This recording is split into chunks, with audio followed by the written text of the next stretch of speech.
नमस्कार मित्रांनो, मी दीपाली साठे दैनिक बुंबाबोममध्ये तुम्हा सगळ्यांचं खूप खूप स्वागत करते.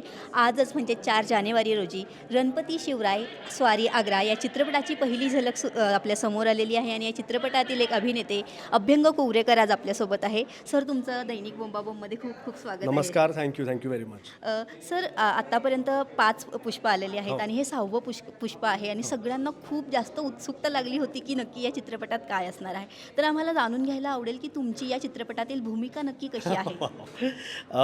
खरं तर माझ्यासाठी हे स्वप्नासारखं होतं, कारण मला खूप वर्षांपासून या अष्टकामध्ये काम करण्याची इच्छा होती आणि मी दिग्पाला सांगितलं होतं की मला काम करायचं, पण तो योगायोग मला वाटतं या सिनेमाबरोबर जुळला.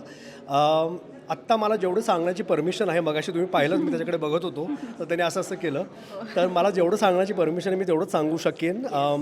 एक खूप महत्त्वाचं कॅरेक्टर आहे आग्र्यातलं, जे मी पार पाडतो आहे.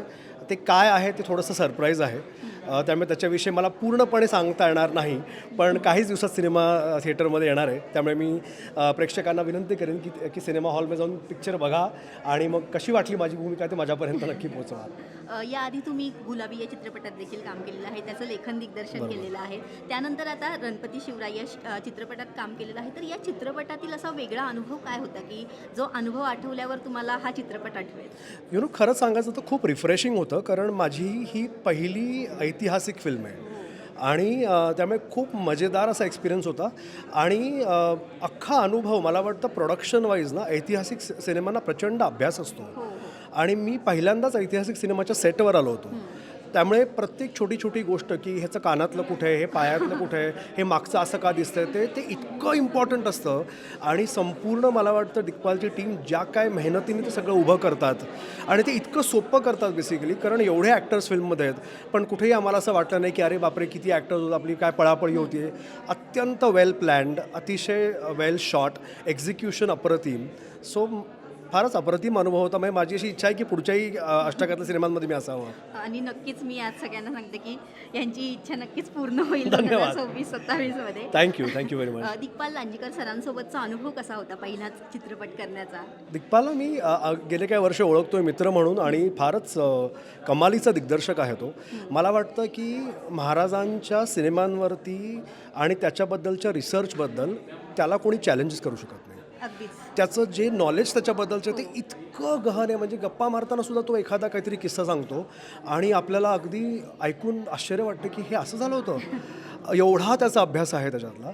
त्यामुळे अतिशय सुखकर अनुभव आणि खूपच ॲक्टर्सना सांभाळून घेणं, लहान लहान गोष्टी त्यांच्याकडून करवून घेणं आणि हे सगळं हसतमुखाने शांत चित्ताने करणं, कुठे आरडाओरडा नाही, चिडचिड नाही, ही खूप महत्त्वाची गोष्ट आहे आणि मला ती फार आवडलं त्याच्याबद्दल. म्हणजे ऐतिहासिक चित्रपट करताना एकतर सगळी गोष्टी इन्फॉर्मेटिव्ह असते Absolutely. आणि त्यात हे वातावरण शांत असणंही करेक्ट तितकंच गरजेचं करेक्ट असतं. आणि कारण चित्रपटात आता फॉर एक्झाम्पल माझी जी भूमिका आहे, मी हिंदी बोलतो, मी हिंदी भाषिक आहे फिल्ममध्ये.